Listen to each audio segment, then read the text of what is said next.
Commission meeting to order. We'll start with roll call, please. Sandy Ketchenberger. I'm here. Shelley Smoltz. Here. Keith Kim. Here.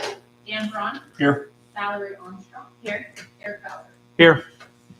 And our visitors are Mayor Dave Clark, Clerk Treasurer Lori Pontius, Mayor's Executive Assistant Brandy Coburn, Business Development Andy Brand, City Attorney Zach Leitner, City Engineer Daryl McConnell, Fire Chief Doug Cox, Nicholas Kappas, Matt Faber, Ann Fincham from Auburn Main Street, Jim Cataract from the Building Department. Anyone else? Ryan Shambaugh. Welcome. You have the regular minutes from the June 3rd meeting. Is there a motion? Move to approve is read. Second. We have a motion and a second. Any discussion? All those in favor say aye. Aye. Those opposed, same sign. Motion carried. Thank you. Claims before us are annexer invoice for lighting for the 7th Street State Road 8 improvements. Is there a motion? Move to approve it. Invoice number 6278843-08. The lighting and for the amount of $44,565.96. Second. A motion and a second. Discussion. I can confirm that I believe this is the last invoice for lighting materials by the electric department. I believe we came under slightly. Excellent. And then the electric department will install, so there won't be any labor invoices. Okay. Thanks, Daryl. Any further discussion? All those in favor say aye. Aye. Opposed? Motion carried. And the next on the list is the JPR invoice for the sidewalk improvement project as well. Is there a motion? Move to approve JPR invoice 051209 for the sidewalk project for 861.20. Second. A motion and a second. Discussion? Hearing none. All those in favor say aye. Aye. Opposed? Motion carried. And an invoice from MF Projects, also for the State Road 8 Sidewalk Improvement Project. This is pay application 2. Is there a motion? Make a motion, we pay application number 2 to MF Projects in the amount of $117,088.12. Second. Any discussion?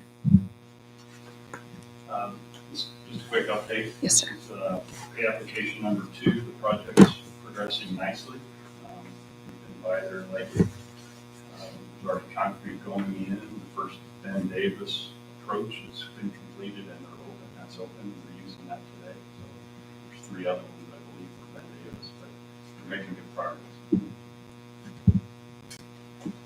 Excellent. Any other discussion? We have a motion and a second. All those in favor say aye. Aye. Those opposed? Motion carried. Thank you. And the next one is for Crosby Excavating for the Auburn Fire Training Facility for $120,029.06. Is there a motion? Motion to approve Crosby Excavating for the Auburn Fire and Training Facility for $120,000 and $120,029.06. Second. A motion and a second. I had the opportunity to tour the facility today, and I will tell you it is excellent and it is complete. So I hope you all hit the fire chief up to see the improvements. Just don't try to drive down it because they already have put the gate up. Mhm. Don't ask how I found that out. So Shelley, just real quick on Yes, sir. that. This is pay application number 4. They did complete last week all the seeding and restoration, which is typically the final thing to be done. There will be one final pay application, and they've already done a preliminary calculation. And on that is we should come in about $5,000 under the original contract amount. So that's preliminary. The engineers still has to review that. Looks like we're coming in under on that.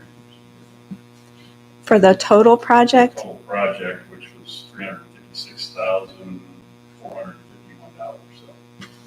And- Around 351. Okay, so it's about $49,000 less than what we had budgeted. Well, yeah. Yeah. Appropriated, yeah, that's true. Good to know. Thank you. We have a motion and a second. Any further discussion? All right, all those in favor say aye. Aye. Opposed? Okay. Motion carried. And the final one is from Leitner Law Firm, invoice number 1531 for June assistance with Auburn Redevelopment Commission items for $550. Is there a motion? Motion to pay Lightner Law Firm invoice number 1531 for $550. Second. A motion and a second. Any discussion? All those in favor say aye. Aye. Aye. Those opposed? Motion carried. Thank you. Is there any unfinished business to be brought up by the members? No. New business.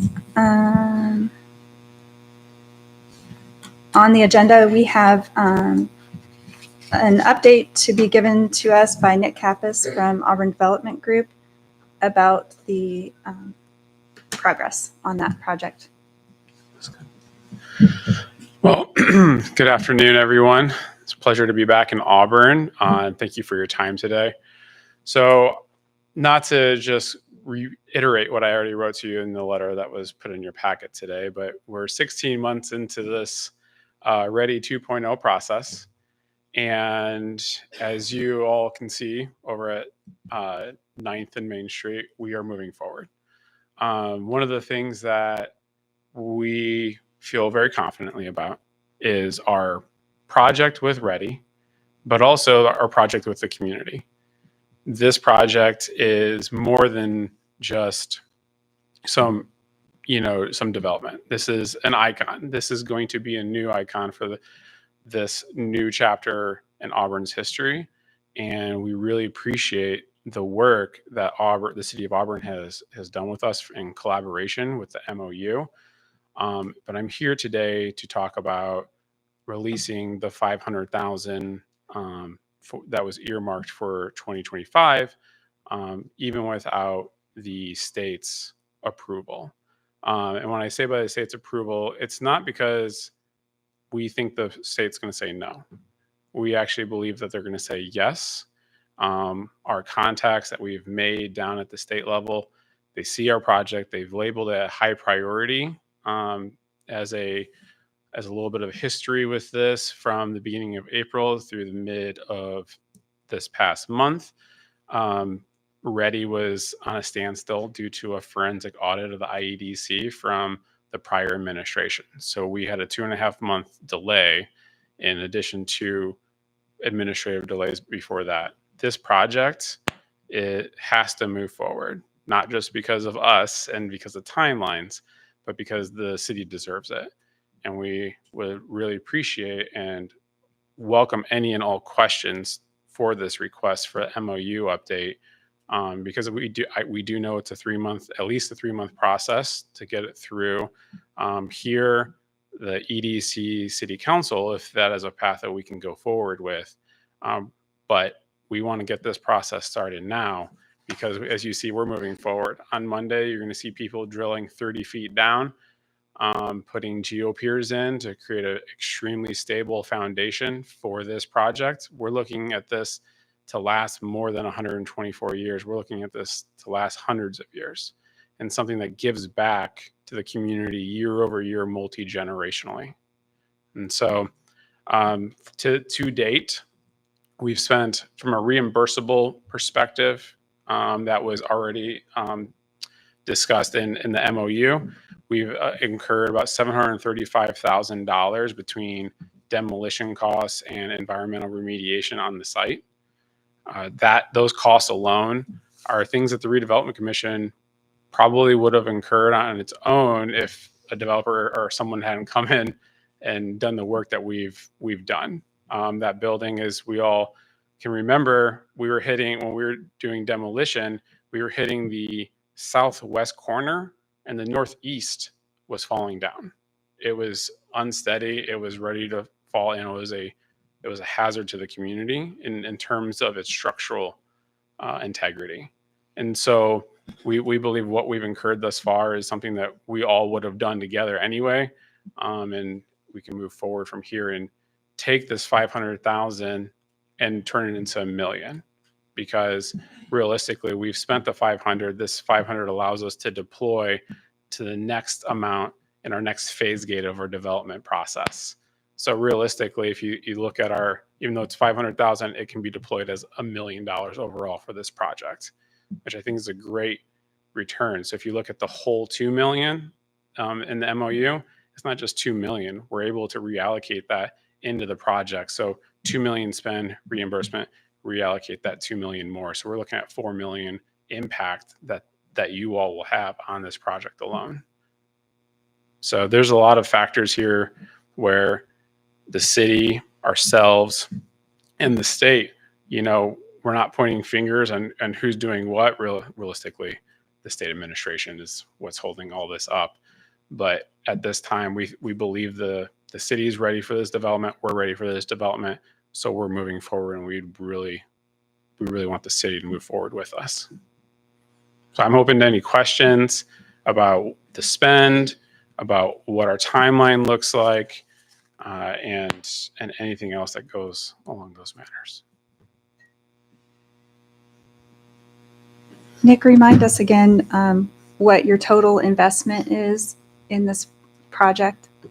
The total budget for this project is $18.5 million. We will have $4 million of that $18.5 million is the ready, and the rest $14.5 million is between equity already deployed, equity committed, and construction loans.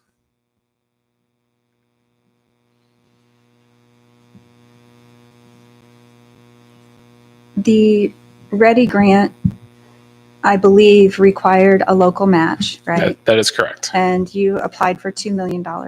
Yes. So if the 500,000 is invested in this project prior to the grant, does that eliminate your ability to get the full 2 million from Ready? That's an amazing question. And so no, it doesn't. So from my research, I was able to see that other projects were able to utilize local dollars prior to their application as part of the local match. So they're looking for a local commitment. The project in itself is looking for a local commitment because it's specific to this project and specific to the reimbursable items as outlined in the MOU agreement. It would not impact how much the state would be willing to give us. It would still go to that 2 million.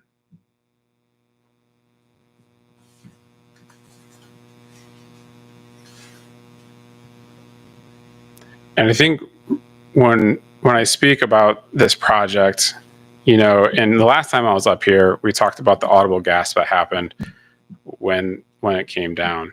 Now what I've seen is a shift in the community in regards to this project. When I first started about 2 years ago, there's a lot of negativity. And when we released our landing page, the auburn.com, for our projects, we received positive and some questions about, what we're building and why and things like that. But more so on the social media front, we noticed a lot more positivity from the community than we ever have received before. And I think it's starting to become real to a lot of people that this is happening. We just spent $1 million on our steel. The structure is going. We're moving. This is a train that's on the tracks. We're already moving. And we just want to continue to go on with this timeline that we've set forward in front of you all, with the different development plan that's in the MOU. But realistically, and Matt Faber's here from MF Projects, and he's working on this project with us. But one of the things, and he can reiterate this, is quality, timeline, and budget. Quality is first for a reason. We need to maintain timeline. We need to stay in the budget, but we want this to be a high quality item for the city and for generations to come. And this isn't just I just saw an article in the paper about a local individual saying that most developers want to come in and make 20% on things. That's not what this is. This is truly a public-private partnership. And that's why this has taken so long, is because we're trying to work together on this. And I think that's been reflected over the last couple of years. And I think the community is starting to see that this is something so much bigger than just a building going in. This is going to be for the future. So you outlined in your letter, your mic's not.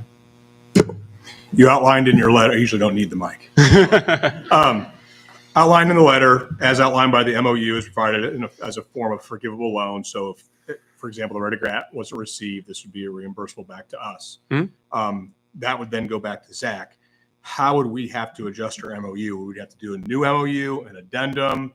What would that look like on our end if we decide that this is the route we're going to go? So we can amend the MOU, but really the MOU we entered into was basically to get something in writing so that they could take it to the regional partnership. We've got minutes, resolutions where we've agreed to do this.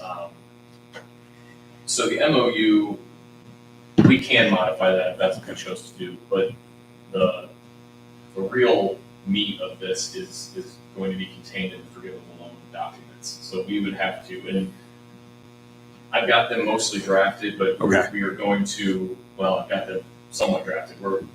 This would make a pretty substantial change to how it's set up.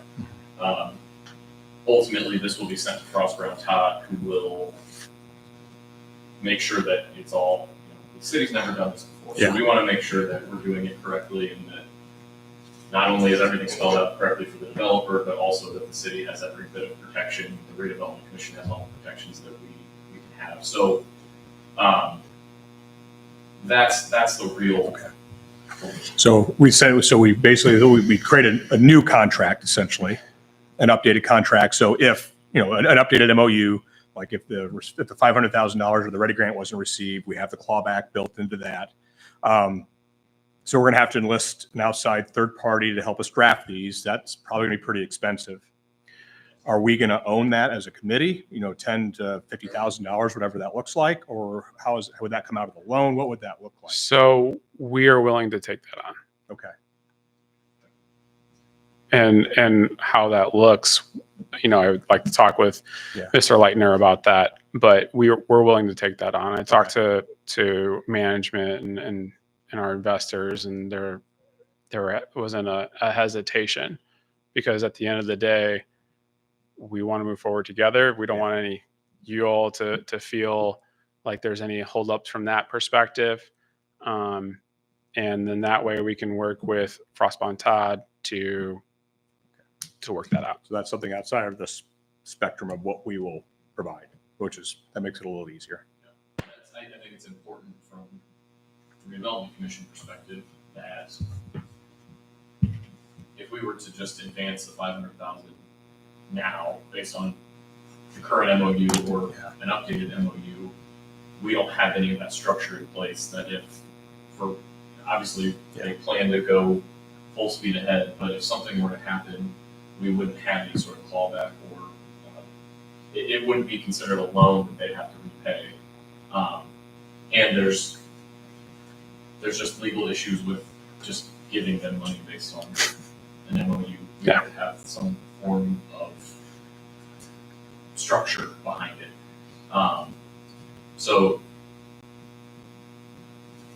and again, the MOU, we can update that. That's fine, but that's not binding. That's really kind of generally the MOUs are the framework for a later agreement that has a lot more teeth and legalese, pages and all that stuff. To move forward, I'm just thinking about what next steps look like. So from us as committee, then we would suggest that they need to enlist Frost Brown Todd to draft a contract for us to vote on in a month. Is that kind of the route moving forward that we need to address, or what exactly do we need to do here to say yes or no? We need to evaluate forward. So yes, so part of why we're at the place we're at is that we didn't, I guess I didn't think it was a great idea for us to send this to Frost Brown Todd and incur all those legal fees, Yep. not knowing what was happening with the EDC and the ready funding and all of that. Okay. So if we were going to move forward, then that's what we would. And I'd have to talk. Our contact there is Bo Zeller, and I'd have to talk to him about. And then we communicate with the developer, just just to make sure that we're crossing all our T's and dotting all our I's, and putting in any provisions. I think it's could we have it done in a month? Probably. I don't necessarily know all the. Yeah, that timeline was just a sample. I understand that. Ideally, if we could do that, that'd be great. It's just the what I'm sitting here thinking, and I talked to Nick about this before. It's the question of, let's say the state funding never arrives. What does the project look like at that point? To me, I think it's important for all of you to understand that, and there may be no difference, but I think it'd be important to hear from Nick on if the state never provides that funding, what does the project look like, so that you all are making a decision with full understanding of what the pledge and promise is. And obviously, this is no fault of their own. The IEDC had there were some issues. But then also just kind of, are we setting it up? I would need some direction from the commission on if, so let's say you agree to give the $500,000 this year, and then the ready blows up and the money's just it's never going to come. Are we immediately applying the money back? How are we handling kind of the worst case scenario? But there's a lot of thoughts kind of swirling around right now, but I think it's certainly doable. So then thank you. I'm going to punt back to you. Yeah, absolutely. Great question. Like, what if Ready doesn't happen and we have to pay this money back? So that'd be question one. Question two is I want to kind of hear what you would like to see happen today. Like, what kind of resolution are you seeking that we could take back and discuss and then kind of come here? Yeah. So, amazing question.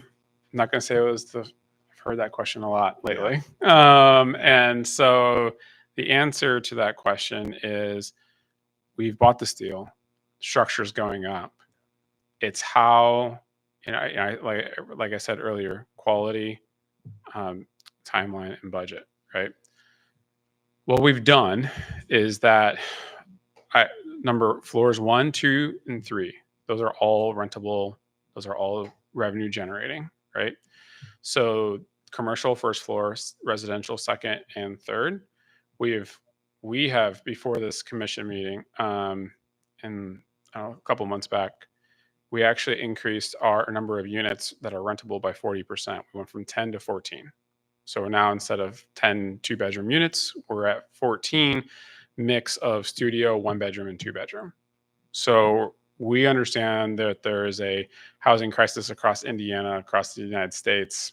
We're trying to help alleviate that with this project. And because we've already bought the steel, we're going up 4 floors. So what does that look like? Say Ready, Governor Braun decides to pull the entire program. What does that look like? Well, that's $4 million then out of our budget. Ultimately, development is a numbers game. And so we would do our best to find alternative sources, but then you're losing that community, that public-private partnership. And so when we have limestone, instead of it being artisan cut limestone, it's panel limestone. Instead of matching brick, we're looking at a less expensive brick. We're looking at heated sidewalks. That'd go away. It's things like that. The structure itself will go up, right? How it looks, how it feels in the inside, all of that. That's where all of that would end up. We would have to look at what that looks like.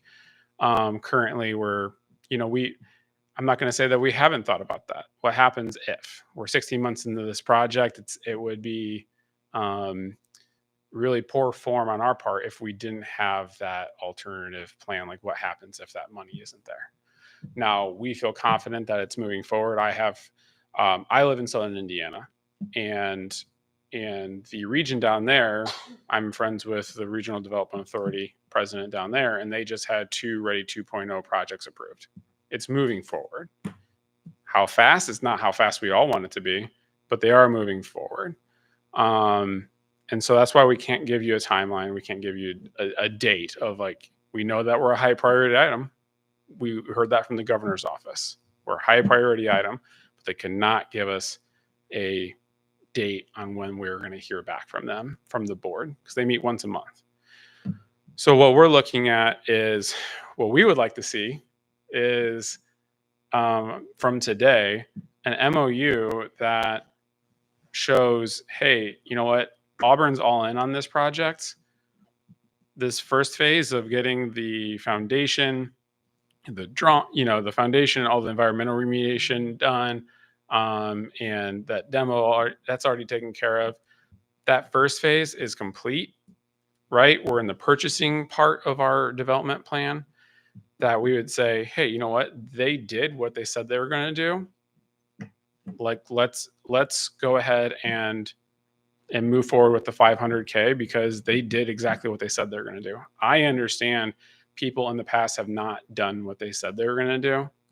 And I'm telling you right now, all you can do with us is just know that that first phase is done. It's proof right over there. We have all the records, and we can show you that we're moving forward as we intend to and as we say we are going to. And so moving forward, if the state says no, we would like for the city to continue to move forward with us for the full 2 million. We would really appreciate to see the Redevelopment Commission contribute that 2 million over the next 4 years to help make this project a realization, is as intended as we've relayed over the last 2.5 years. Because 2 million to find in an additional investment is a lot easier than 4. I mean, that's just a fact. But if the full 4 was gone, then we would have to make concessions based on how much additional funding we weren't able to get. And obviously I don't have a crystal ball, so I don't know how much additional we'd be able to go. But it wouldn't be that public-private partnership. That's what we're trying to create, is multi-generational icon, right? It would be, like I said, paneling instead of, artistry. It would just be, we're insulating and soundproofing the floors. We'd probably have to remove some of that soundproofing to make sure that we're hitting our budget. So there's a lot of factors. I'm sorry to kind of convolute that answer. It was pretty long-winded. There's no good answer, like you're just saying. But at the end of the day, we would like to see the city of Auburn move forward with us in the full 2 million. We understand that is a big ask. We understand it might be something that is not, it's not been done before. And we're asking for you to do something that it hasn't been done in 100 years, which is build a new icon for your community. So it's all in all, we're all jumping in this together. Are there any other questions for Nick? Well, so just to confirm, you guys do not have any expected date on when Ready is going to be? Unfortunately, no. No. Okay. By the end of this year? I will say that Have they started giving out the Ready grant, the second phase? They started approving those. That's right. So everyone knows as well, Ready 1.0, that launched years ago. There are quite a number of Ready 1.0 projects that never left the ground. So the IEDC, the Indiana Economic Development Corporation, put a 50% allocation threshold at the end of September. All 1.0 projects, you have to allocate an expense 50% of what you asked for by the end of September or you lose your funding. And it's to force people to start moving on their projects so they can get the money moving. Because there's a threshold for 2.0 distributions that you have to hit 65% of your 1.0 allocations. Currently, Northeast Indiana is sitting at 64%. It's literally one project holding it up. And so by forcing the hand of the 1.0 projects, either they're not taking off or they will move above that 65% threshold. And then you'll start seeing distributions rolling out for 2.0 after that. So the state in itself is doing a couple things at the same time, and they just canned their entire board and put new board members in from an oversight perspective. So if you want to talk about administrative, inefficiencies, they're starting with a whole new slate of people. So to answer your question, I would say that they're meeting once a month. They're probably getting between 5 and 10 projects through as they can, because they have to consider compliance with the program and rate of return. Because right now they're sitting at a $25 or $26 to $1 rate of return, right? So take ours, just say it's 20 million. So 20 million spend, they're getting a 25 to 1 rate of return on the $2 million.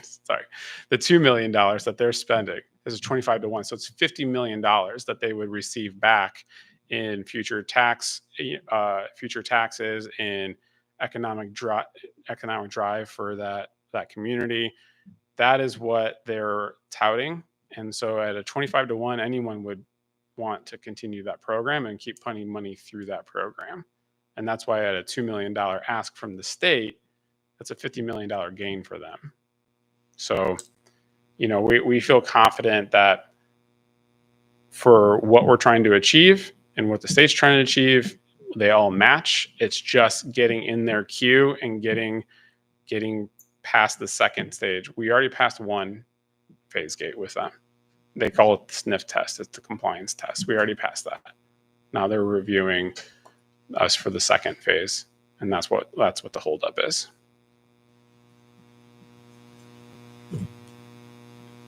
So I would like to say it's by the end of the year, but I cannot with certainty tell you that, and I don't want to lead you astray. Yeah. Okay. So that lack of timeline was matched up against what I perceive our timeline is. If I'm wrong, correct me, Zach, but the forgivable loan documentation has to be written, brought to this organization, this board, and we approve it. Once we approve it, it has to go to the Economic Development Commission and City Council once or twice. Once. City Council once. Board of Works. Board of Works also, correct?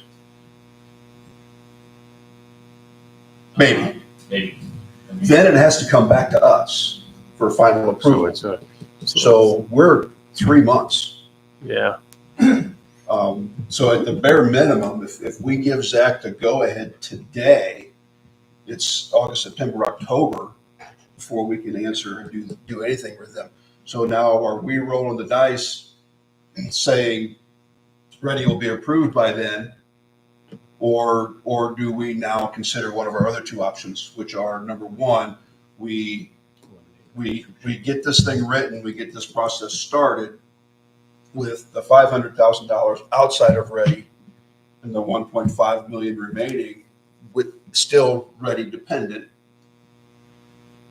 Or do we just remove the Ready requirement completely and shift to a more checkpoint type thing for them to move forward? So, I mean, either way, if we go option one, where we say $1.5 million is still Ready dependent, and Ready falls apart, and I mean, we don't know. I appreciate that he's optimistic. I'd like to be optimistic about it too, but it is the state government. The state with the new administration, everything. The state government's in a little bit of turmoil right now. So, we're taking a chance. But if Ready goes away, now we have to do all this process all over again if we decide to do the last 1.5 million not ready dependent. So just to confirm, once we start the paperwork, does that void the last agreement? Or not until, or does it, or can they both run They, parallel to each other, I guess? I guess they could technically run parallel to each other because, I mean, the MOU has no real force. Okay.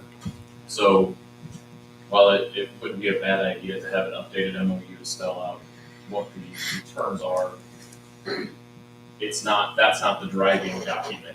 So this forgivable loan would be what really drives everything.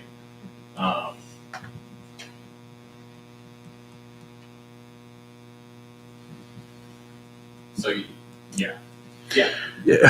Great answer.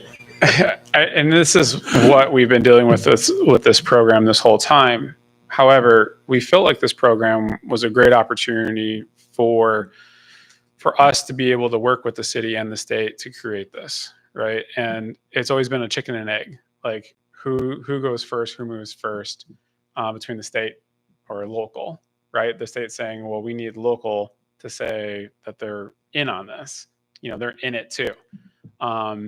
Which again, anything outside of a stipulation and saying it's ready dependent is still counts towards that overall match. Anything going back from a match perspective, anything going back to July of 2023 for all expenses and things like that, that's how far back we get to go. Just as a side note, but beyond that, it's been, you know, your willingness to move forward with the MOU that we drafted, which is more or less just a promise. Yep, we'll be there for you when the time comes. Yeah, I agree. The real meat and potatoes of this is going to be the forgivable loan. That's going to be where the phase gates are of our clawbacks, depending, you know, on performance and or results oriented type of sections. So like I said, for us, we have no problem because we're going to meet exactly what we said we're going to do. It's having the faith to be able to say, like, well, they've completed phase one, like they said they're going to. Will they do 2, 3, and 4 as well? And that's, I would say yes, but I would always say yes. So And if we write the forgivable loan agreement for 1.5 dependent on ready, and ready doesn't come through, we make the decision to do it anyway without ready. Now we have to write that agreement all over again. So now we talked about, and they were generous enough to assume the professional fees for the first time through. Now if we have to write it a second time and they incur those same professional fees, you know, they may or may not be that generous next time. I'm not going to ask him to commit to that here because it's a hypothetical question, but Really, but though today we can really essentially we as a committee have 4 options to move forward, if I'm hearing correctly. 1, keep it as it is. It's totally ready dependent. Like that's not what you're asking. Option 2 is you're doing like what you're talking about, the $500,000 forgivable loan. The other 1.5 is ready dependent. Or really, option 3 is remove, $500,000 and then the rest is non-ready dependent, but dependent on benchmarks set. So it's really the 3 options. Am I hearing that correctly? that's my thought process. That is And correct. if you look at the MOU that we do have, there are, they're pretty general, broad guidelines, but there are 5 phases that the project was going to take. I wouldn't think it would be hard to come up with 4 goals, so to speak, of, okay, Auburn Development Group, we're prepared to give you $500,000 a year. The first year is dependent on you having this done. The second year dependent on you having this done. And I mean, we're 4 years out. I don't imagine it's going to be a 4-year project. No, we're slated to complete this. Matt, when are we?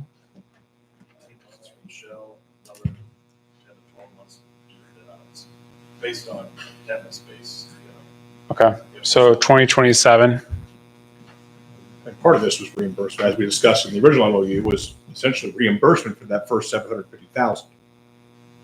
Of That is- remediation. That's the way it discussed. In theory, that Yes. can be our first benchmark. Yeah. Is that they have to, but to get the $500,000 in 2025, they have to secure and demolish the property. So that we have our first benchmark already committed. We, depending on how we write the benchmarks, yeah. But I do think that first benchmark, because we originally in 2024 promised them 500,000 a year in 25, 26, 27, 28. So, I mean, obviously, I think 25's benchmark should be one that they've probably already met or are going to meet in the next few weeks. Yes, we're moving quickly. As Matt said, it's going to be 18 months for structure, but by end of year, you're going to see the elevator shafts and the beginning of the structural straight out of the ground. Really, so this question on us is whether or not we want to make this ready dependent or not. Is that where we're at the moment? I think that's one question. And then Down the road. What the second question is, do we want it all to not be ready dependent, Yeah. or do we want just the first 500 to not be ready dependent? Because we could do that, and I mean, Zach can work with Frost Brown Todd and write the agreement. I would imagine. I'm sure there's some legal framework, but pretty much whatever we want. We just have to give him some direction, I think. Zach?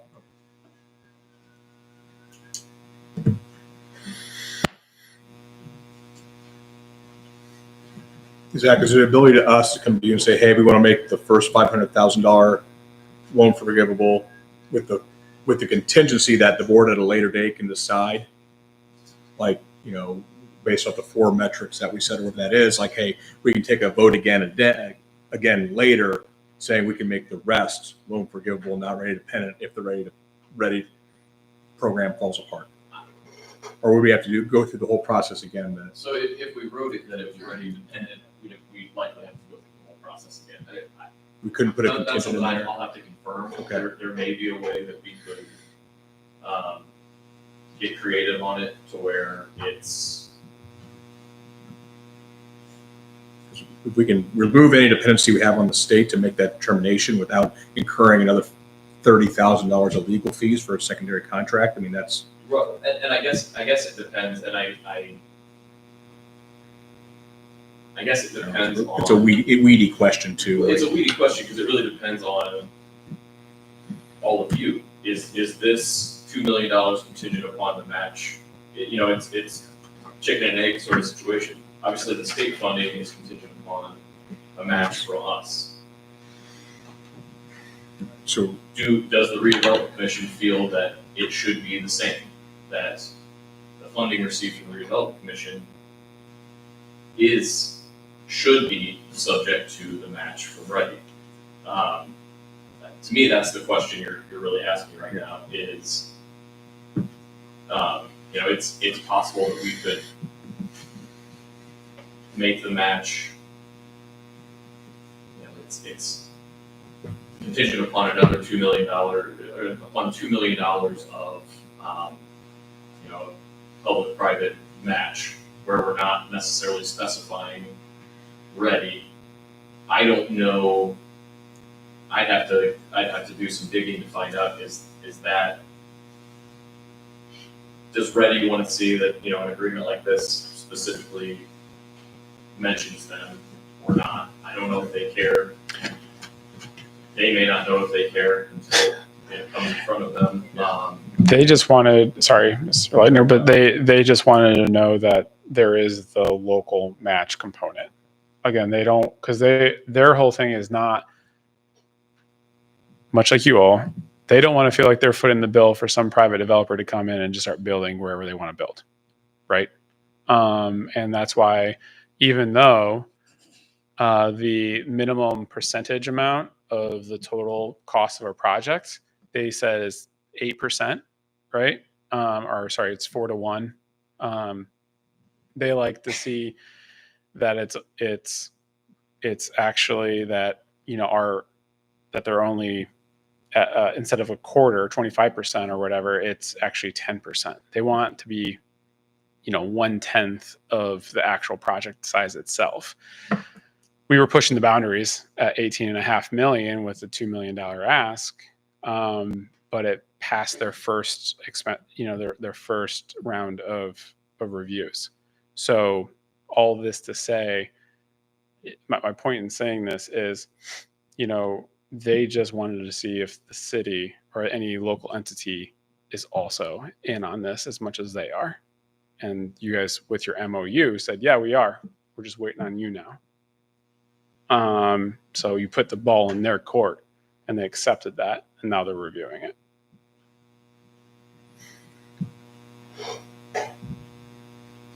Which, by the way, again, thank you for that.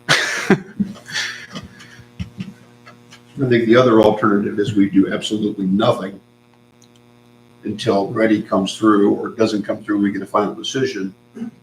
But the chances of us being able to give them that first $500,000 in 2025 most likely go out the window because of our time frame for getting this done.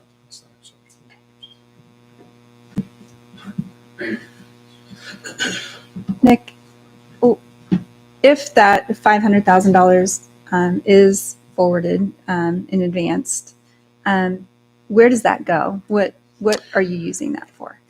Well, it would be used for the used. It's Yeah, I recognize that, but yeah. So what we would use it for is the next phase, which is the structural development aspect. So you're talking about we bought the steel, right? So you're spending the money on the reimbursable actions that we already did, right? Which are the demolition and environmental remediation. So from a compliance standpoint, we already worked together. We met those. So does that help you move forward though to the next? Yes, thing? absolutely. Because what we're talking about now is the actual build aspect. So now this helps us continue to move forward with the timeline as is. Because understanding that we were looking at 500K over the next 4 years from you all, we factor that into how the timeline of this was going to go. Obviously, we're looking at the other 2 million from the state, but again, that's a lot easier lift than the 4 million, but it would go towards this next phase, what would be technically 3 in your packet in our design development, because right now phase 2 is purchasing. We're purchasing all of our materials to be able to erect. So it'd go to that. So basically, I mean, We're at 2.75. This project's going to be done before you get the full $2 million from us. Yes. So essentially, you've gone out and borrowed $2 million from somewhere. Oh, we have equity deployed, and then we have equity still that we're going to pull, and then we have our construction loan. So we still have those things to get us to what would be number 4 on that list, right? This money will help us continue to get through 4 into 5 and then close out. So from us, this is an idea. It's like, so we need to give Zach the green light to evaluate whatever number is forgivable loan. For example, 500,000, to evaluate what Ready needs to see from us as a potential partnership contingent on there, and what would happen if Ready fails to be approved or becomes dismantled with Frostbound Todd. Am I kind of hearing correctly? Are we comfortable with the 500,000? Do we want to go to the 2 million? Do we want to say 0? Do we want to stay where we're at? So I think it's more of a discussion now as a committee of how we want to move forward. Does anyone else have any questions for Nick let's let him sit down then and Thank you for your time. I really appreciate this. Thank you. So Go ahead. based on timelines, Yeah. I almost am leaning towards we need to give him a little more guidance than that. Okay. Because we're looking at a 3-month process. Let's just assume. Yeah. Bare minimum. If he has to come back to us and say, "Is this what you want to do?" Now we're a 4-month process. So I feel like at this point we need to say, Zach, can you please proceed getting the forgivable loan documentation written based on this set of criteria? So I kind of feel like we need to establish the criteria today. Can we take what we already had in the MOU? Because we already had the 5. Well, so the MOU was the full 2 million. Yes. Ready dependent. Okay. So we would have to be able to say, Zach, we want to proceed with a forgivable loan with the 1.5 million ready dependent, and I'm going to assume that he can translate my speak into legal speak. Or do we want to say to him, Zach, we want you to create a forgivable loan documentation and eliminate ready dependency? So That's in my opinion where we are. when we made a decision as a to make this commitment, it was based on the plans that we were provided, and that was an $18.5 million investment. So if we're going to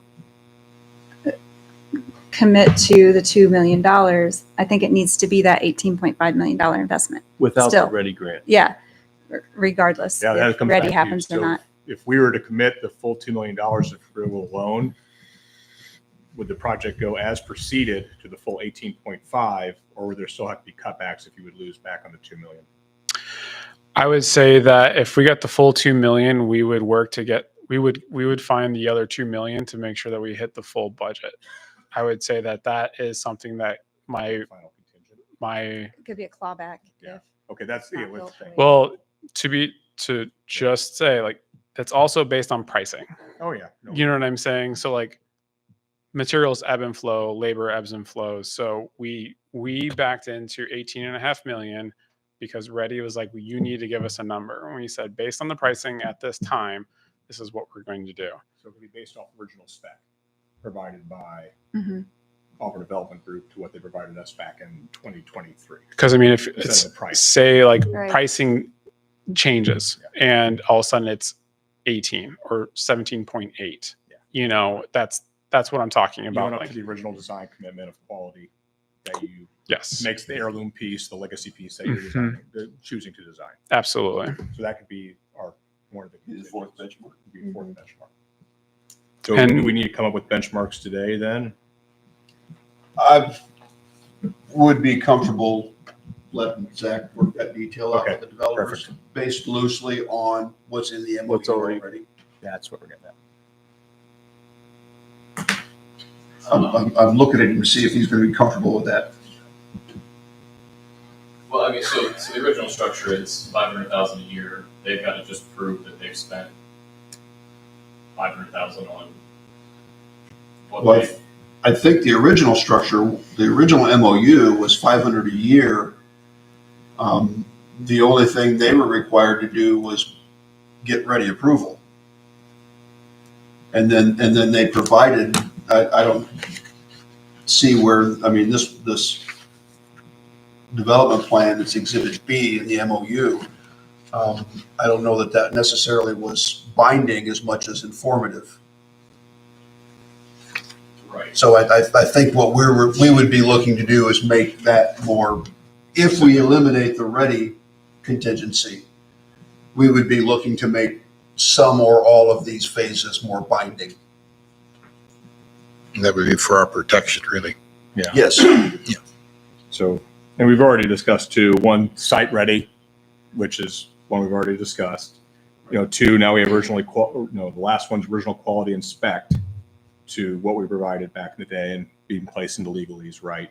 And then two other contingencies built in the middle somewhere, which, Zach, is that something that you could work with Matt and ADG to figure out what, or is that something that we have to come up with? Or that they can make Well, those I guess recommendations the and risk- review? The risk of those contingencies. Mhm. What if they hit 2 in 1 year? It's still well, they've already hit one technically, like, you know what I mean? Like, or we make one that's short term. I think we're still limiting our commitment to 500 a year, Yeah. Subject to. subject to the 500 a year takes priority. That's the first Because guideline. they're gonna have the project done in 3 years.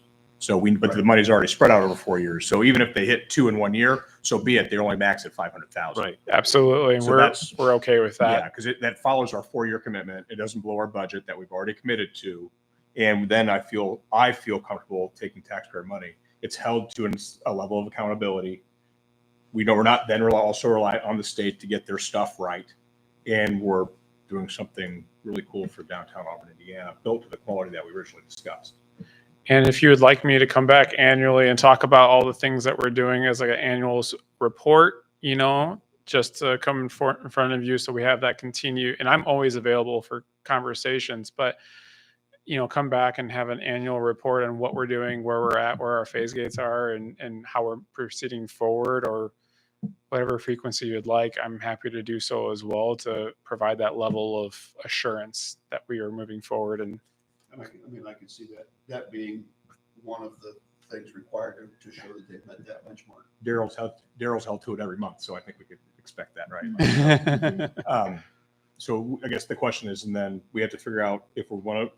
So for us, Zach, can you do the contingencies with your recommendations? Or is that something, again, it comes back to it, is that something we have to come up with now? Or do we just We can, provide you some general ideas and then you can specify them down? I think that's what you're looking for. Or? well, my struggle with it is Yeah. it's really up to what you guys think those contingencies should be. Yeah. I'm confident I can come up with, 4 strong recommendations. yeah. Are you looking at the MOU? Do you have that in front of you?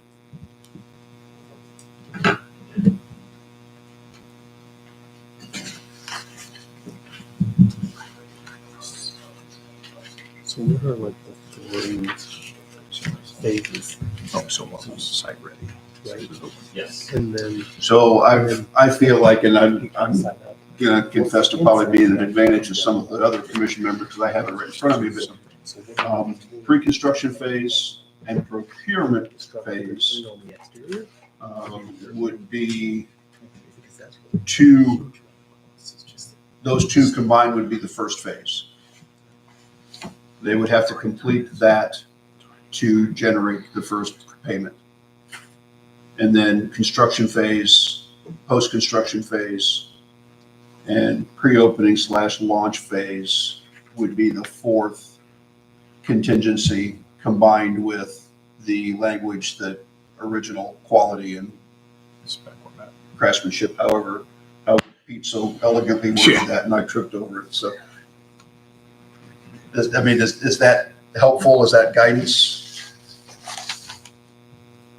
Just for everybody who doesn't have it right in front of them, pre-construction phase is project concept and feasibility, site selection, acquisition, designing and planning.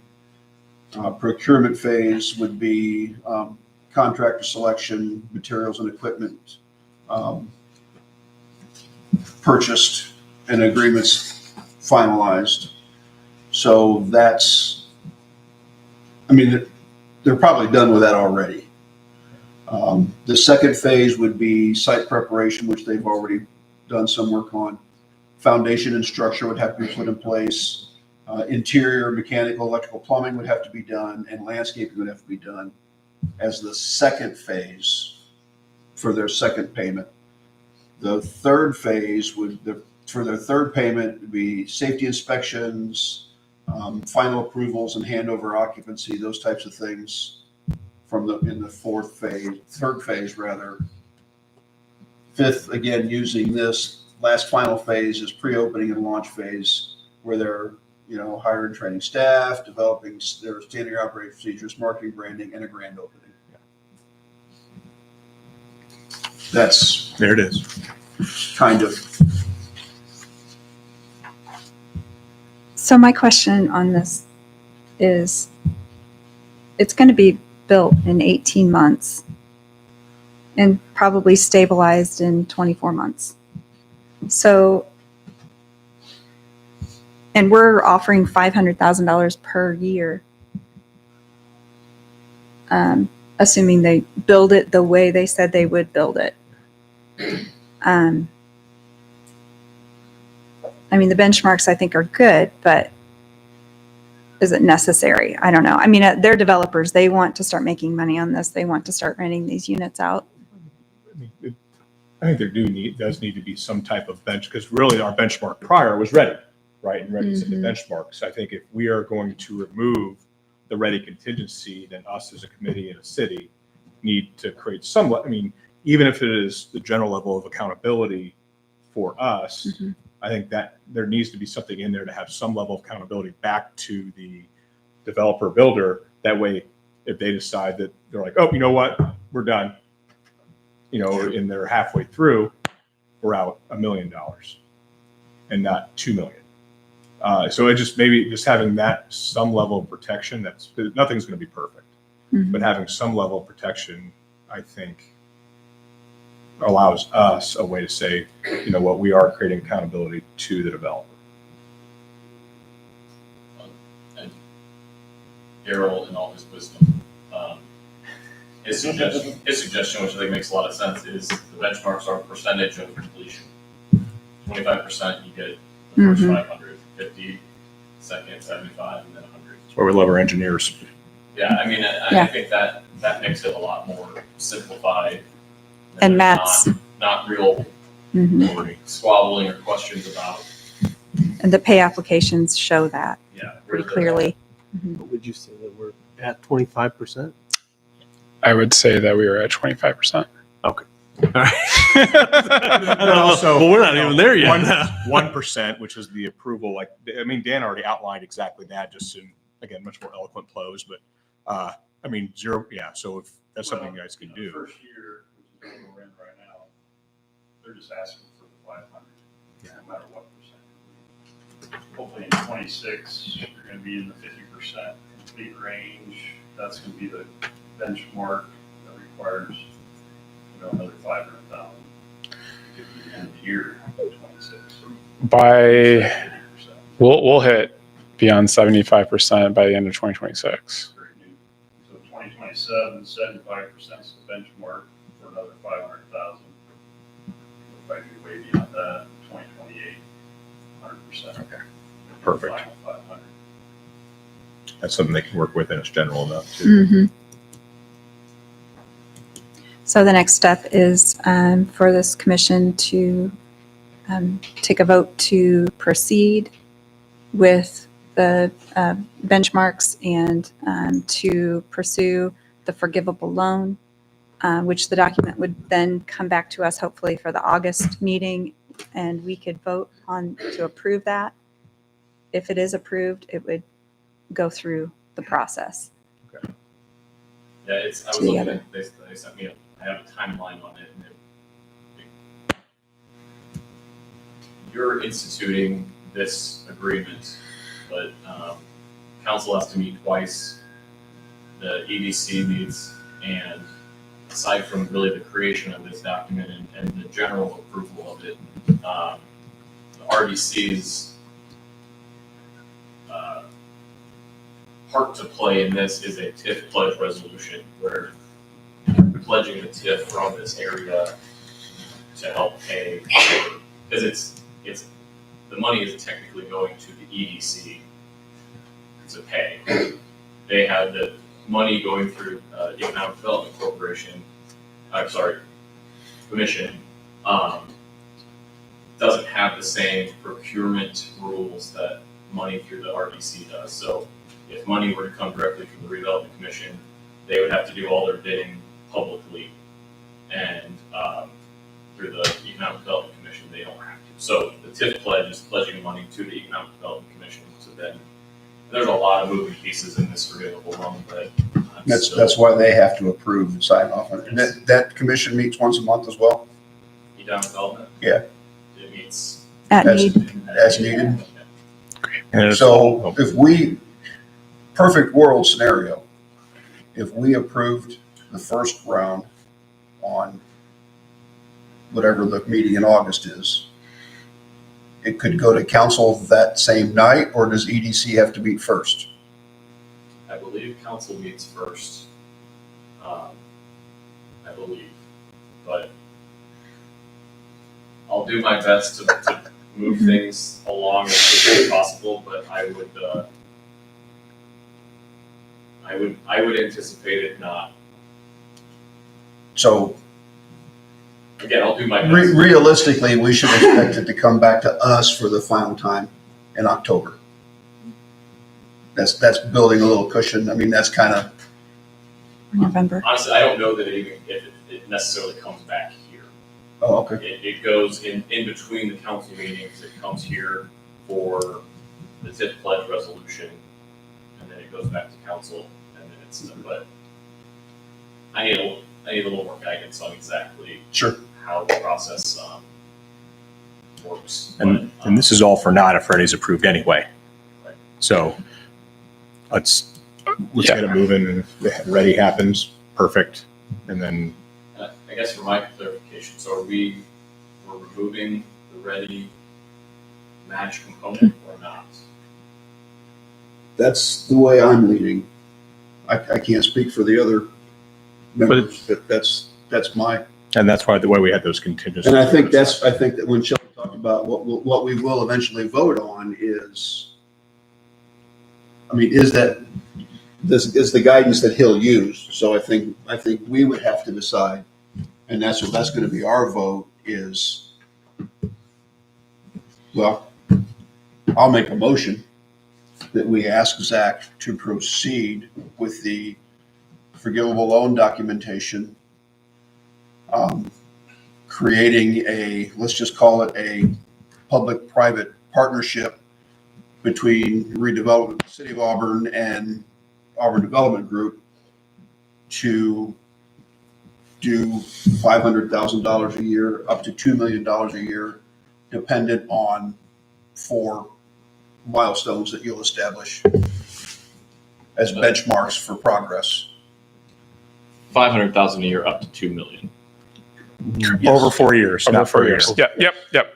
I was going to say, okay. I was good. Yeah, thanks. No, yeah, for a year.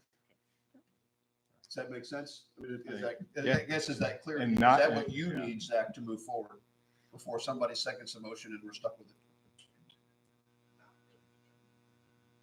Well, that's built into the forgivable loan Mhm. language, I think. And to verify Loan, 500,000 a year, up to 2 million. 4-year payout. Pursuant to benchmarks, non-ready 2.0 dependent. And administratively paid for by ADG Yes. to cover all attorney and professional fees.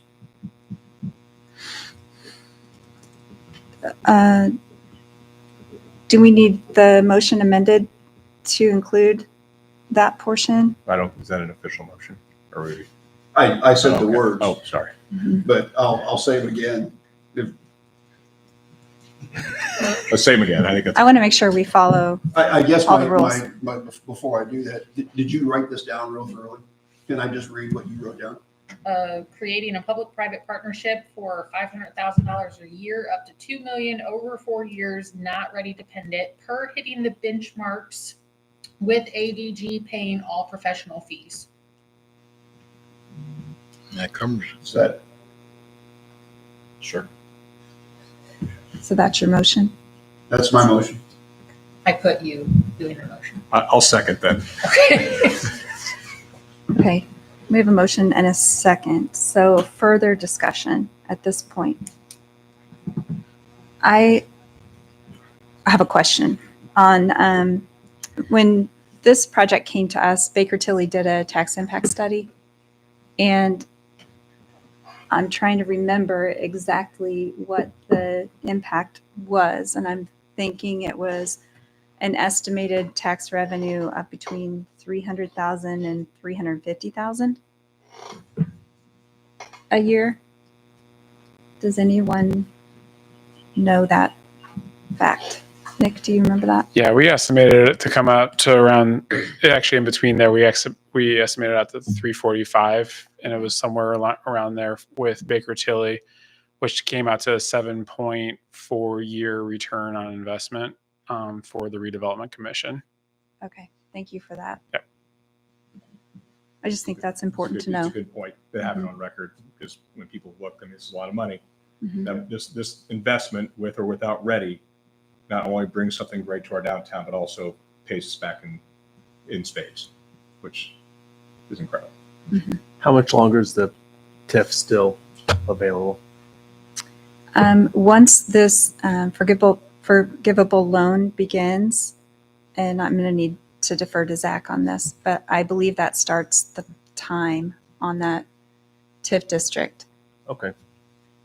which Yeah, is there's 25 years. There's some debate as to whether the forgivable loan starts the clock or not, but I was told, assume it does, and if not, great. And does the TIF area that this is in, isn't there already a There's established deadline for that TIF? no, because we don't have any loans or bonds as a redevelopment commission currently. Correct, Lori? There was not one. There has not been one established. But some of our TIFs were established prior to Oh. the Right. zero timeline. The, And I feel like this downtown TIF was it 2020. established, if it was established after that? Right. Okay. So that means the clock doesn't start until a bond is issued. So we're assuming it'll be 20 years from the day the bond is issued. Okay. We may get lucky and it doesn't. 25. 25. Any further discussion on the motion? Hearing none. All those in favor say aye. Aye. All those opposed? Thank you for the in-depth discussion. I really appreciate this commission for the homework that you all do and for the concern for the community and for the taxpayers and for our future of our downtown area. So we'll move on to any further new business. Any commission members want to bring anything up? Just real quick, Ann, I had an email forwarded to me because we have, with the facade committee, we had some interest coming from 7th Street businesses that are not on the TIF that fall in between Van Buren and Depot Street. So the street itself and the sidewalks themselves are covered, but when those were original, those were all homes. Now we're finding those in mixed use with insurance offices, law offices, or homes being that, condemned that might be rebuilt maybe into a business, who knows? None of those actually fall into the TIF district. And I don't think there's anything that can be done now, but maybe there's something that would be done in the future, because I know we had discussions about expanding TIFs in the future, but I think that's something that we need to consider moving forward when we look at evaluating new TIF districts. Areas that are now becoming mixed use. That area was recently rezoned from TR, traditional residential, to mixed use, allowing for offices and retail. And those are the parcels along 7th Street between Van Buren and Depot. Yeah. And And it's just that one little area right now on the north and south side, but I imagine that'll continue to change over time as the downtown begins to expand and into some of these former homes that are being renovated and treated as professional offices. thanks, Valerie. It's a highly visible area, and it's our gateway to our community, to our downtown. So I appreciate you bringing that up. I'm sorry, just a quick question. We only have to put that into the economic development area. to That's spend correct. I was money, just about to correct? say that. We don't have to create a actual TIF district where we collect revenue from it. So is that an easier process than creating, can we just do? How difficult is it to expand the economic development area?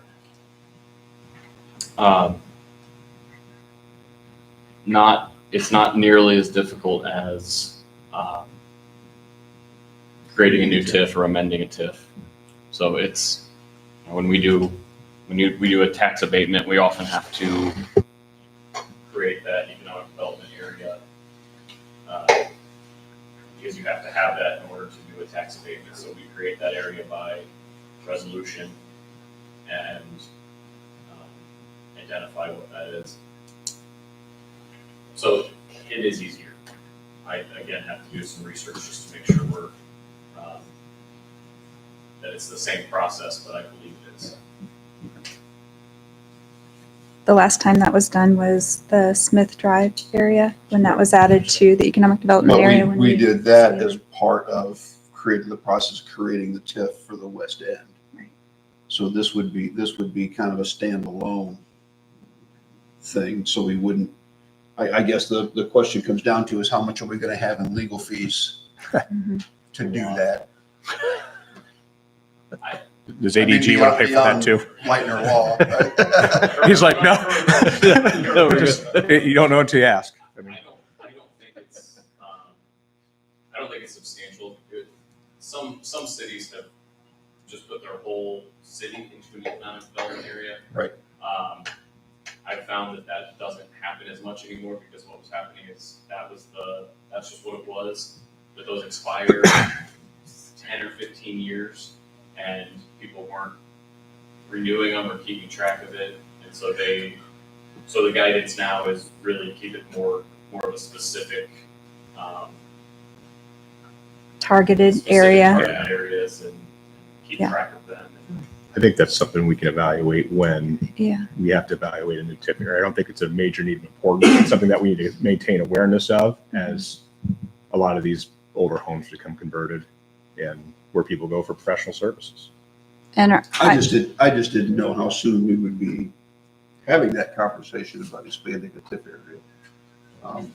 I think we should always be looking at any rezoned areas and any areas in need of economic development as part of our duty as commission members. So this definitely makes us aware, and I think everyone should start really looking at the maps and targeting areas that we can